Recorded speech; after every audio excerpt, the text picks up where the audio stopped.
The world is facing a new crisis, and it is not caused by conflicts or environmental factors, financial crises, or health issues. The world population is declining. Many countries are worried that with the decline in population, their countries may become history. Perhaps you are saying, how is that your concern?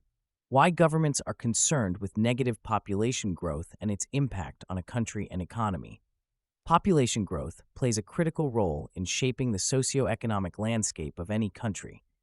Negative population growth, a situation where the number of deaths surpasses births, has become a significant concern for many governments worldwide. Countries like Japan, Germany, Russia, and Italy are already grappling with shrinking populations, and the trend is spreading to other developed nations as well. This demographic shift poses profound challenges to national economies, labor markets, and social systems. In this video, we will explore why governments are concerned with negative population growth, how it affects a country's economy, and the recommendations and incentives offered to reverse the trend. The gravity of negative population growth. Negative population growth occurs when the fertility rate of a nation falls below the replacement level of 2.1 children per woman, as in Japan. It is said that for every 2 deaths, there's 1 birth. A good birth rate is necessary to maintain a stable population because it accounts for the mortality rate and the need for population renewal. However, in many developed countries, fertility rates have dropped below this threshold, leading to population decline. What are the negative consequences of population decline? 1. Aging population. One of the most immediate consequences of negative population growth is the aging of the population. With fewer young people being born and a larger elderly population living longer due to advances in healthcare, the demographic balance shifts dramatically. This leads to a reduced working-age population, which strains public resources as fewer people are contributing to the economy while more are drawing from it. 2. Decreasing workforce. A shrinking workforce is a direct consequence of population decline. Fewer people in the workforce means a reduction in economic output, lower productivity, and increased labor costs. Industries that rely heavily on human capital, such as healthcare, construction, and technology, may suffer labor shortages, stifling economic growth. Moreover, fewer workers contributing to tax revenue puts pressure on governments to sustain public services like pensions, healthcare, and education. 3. Economic stagnation. Negative population growth can lead to economic stagnation or even recession. Economies rely on growing populations to drive demand for goods and services.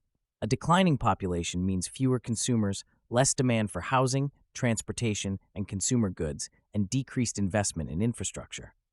This results in lower economic growth and can deter foreign investors. 4. Strain on social security systems.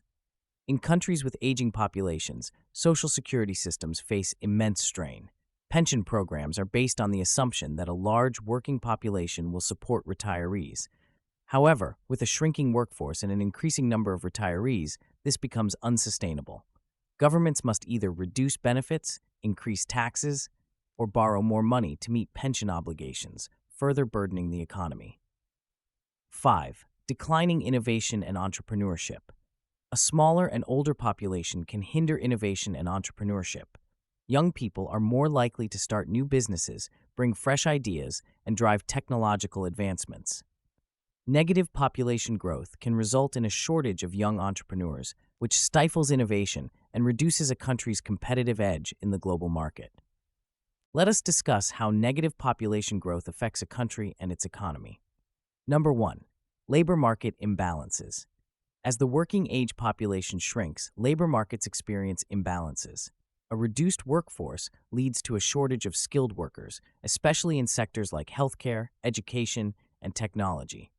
This can drive up wages in the short term, making it more expensive for businesses to operate, but in the long term, it reduces economic competitiveness and innovation.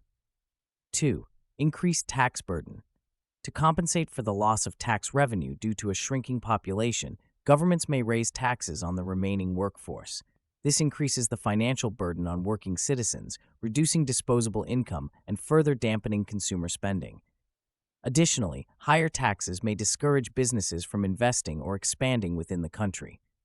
3. Decline in consumer markets. A declining population leads to a reduced consumer base. Fewer people mean less demand for goods and services, leading to lower profits for businesses. Industries that depend on population growth, such as real estate, retail, and education, may face severe downturns. Moreover, a smaller domestic market makes it harder for businesses to achieve economies of scale, pushing them to focus on foreign markets or reduce operations. 4. Real estate decline. As population numbers dwindle, demand for housing falls, which can lead to a collapse in real estate prices. This, in turn, affects homeowners' wealth, investment opportunities, and even the banking sector, as housing is often used as collateral for loans. In countries experiencing negative population growth, cities and towns may see increasing numbers of vacant homes and properties, contributing to urban decay. Number 5. Potential for depopulation of rural areas. Rural areas tend to be hit harder by population decline.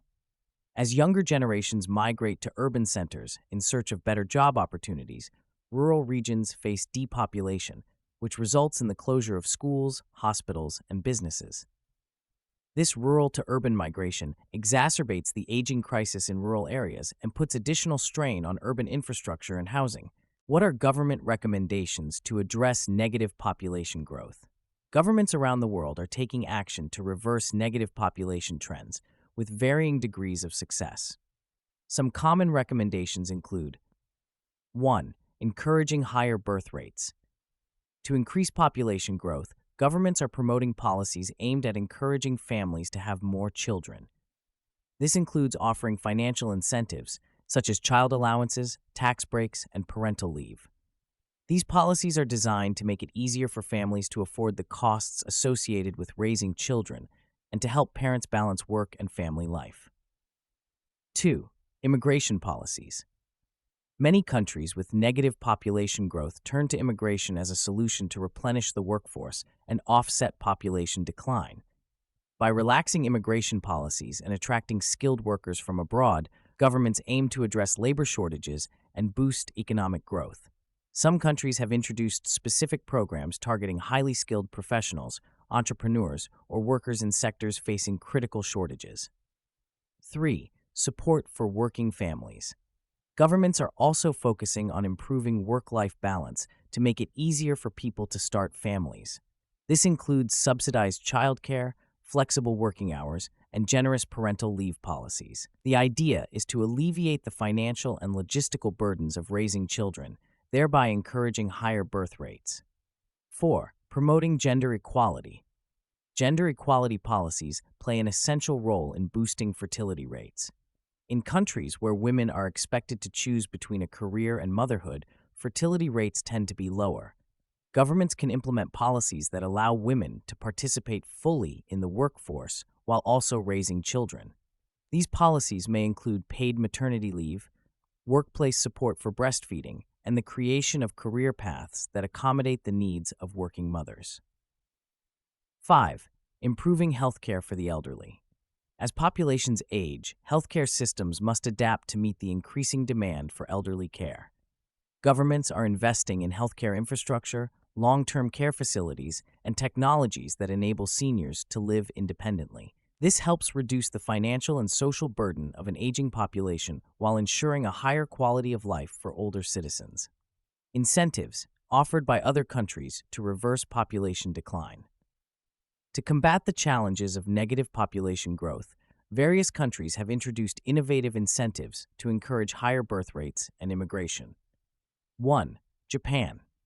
Japan, a country grappling with one of the world's lowest birth rates, has introduced several measures to address the issue. The government provides cash bonuses to families for every child born, as well as free or subsidized childcare services. Moreover, Japan has been experimenting with improving work-life balance by promoting shorter working hours and flexible work arrangements to encourage families to have more children. 2. Russia. In Russia, the government offers a program called Maternity Capital, which provides financial support to families with 2 or more children. The funds can be used for education, housing, or improving living conditions. In addition to monetary benefits, Russia also provides long maternity leave and various child-related subsidies to encourage larger families. 3. Hungary. Hungary has introduced some of the most aggressive policies to boost its birth rate. The government offers lifetime personal income tax exemptions for women with 4 or more children. Additionally, families can apply for interest-free loans, housing subsidies, and free childcare services. Hungary also supports young couples by offering financial incentives for marriage, with the hope of encouraging earlier family formation. France. France has one of the highest fertility rates in Europe, thanks in part to its robust family policies. The French government offers generous parental leave, subsidized daycare, and monthly allowances for families with multiple children. Additionally, the country provides extensive social services, including free health care for children and educational benefits, making it easier for families to raise more children. Number 5. Singapore. In Singapore, the government offers financial incentives like baby bonuses, tax rebates, and subsidized childcare services to encourage higher birth rates. Moreover, the government has introduced the Work-Life Grant to help companies adopt flexible work arrangements, allowing employees to better balance work and family life. What is the conclusion? Negative population growth poses significant challenges for countries, threatening economic growth, social security systems, and overall national stability. Governments must act swiftly to implement policies that address the root causes of declining birth rates and shrinking workforces. Through a combination of financial incentives, immigration policies, and support for working families, countries can begin to reverse the negative population trend and ensure long-term economic prosperity. Countries like Japan, Russia, Hungary, France, and Singapore are already taking proactive measures, offering a blueprint for others to follow in tackling this critical issue. The road ahead may be challenging, but with concerted effort and innovative policymaking, it is possible to mitigate the effects of population decline and secure a sustainable future. Go ahead and click the like button and subscribe to get more informative content. Thank you for your time. Check out more of our videos on the list and enjoy more educational info.